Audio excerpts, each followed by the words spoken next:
In Christchurch, Studholme Bloodstock presents 11 yearlings for sale. 10 colts, 1 filly, 2 trotters. About the right mix for a decent return, considering they tick the boxes on bloodlines and conformation. 500 right there, and he wants a half from the start. 55 now and 6 there. And 6 of it. And 6 pounds, another one and a half. Freedom Fighter, $48,000.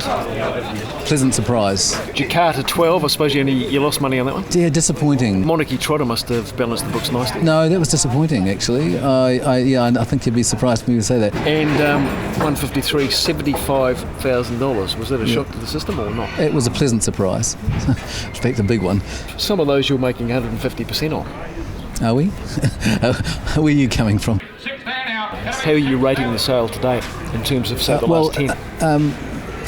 For us personally, we averaged around 34 yesterday. We've done that before with an entire draft. We'll come back a bit today. We've got 3 middle draw colts in today.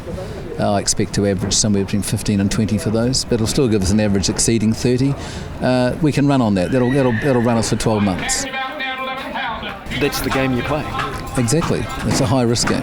Yeah. You get your $75,000 colt here. You're on 12.5% every time it goes to the races. If it wins the sire stakes, and people say you're double clipping at least.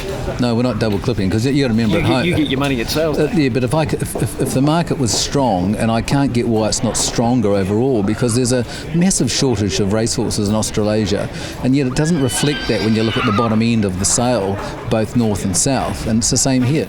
It's not so much that the game's hopeless, it's the fact that it's just a hard game to start with. No, it's very difficult to make money in if you're breeding horses. You look around for anybody who tries to make a living from breeding a racehorse, and you should be able to do that. They do it in France. So why do they do it then? They do it because they're passionate about it. But you look around how many young people are coming through even preparing yearlings today, and it's not many at all. It's a worry, and it should be a worry for the business. I got 27, got 30, got it. I got 30,000 right. I'll take a single on, Will the market correction weed the weak breeder out and maybe refine the product enough that those prices at yearling sales get somewhere within the ballpark of affordability for the breeder?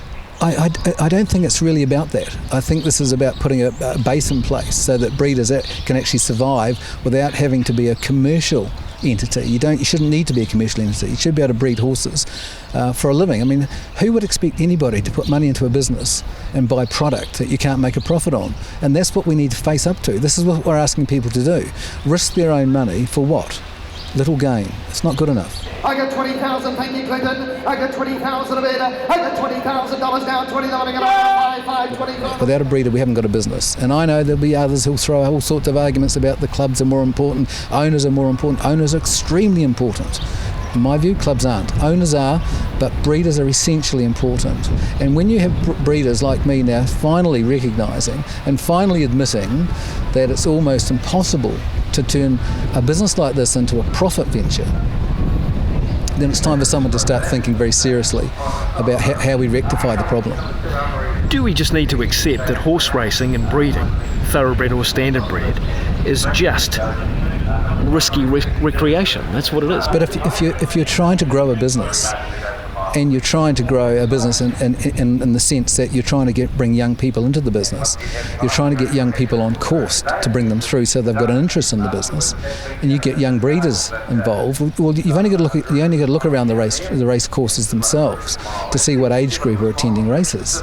We're failing to make it actually, in my view, attractive to new investors.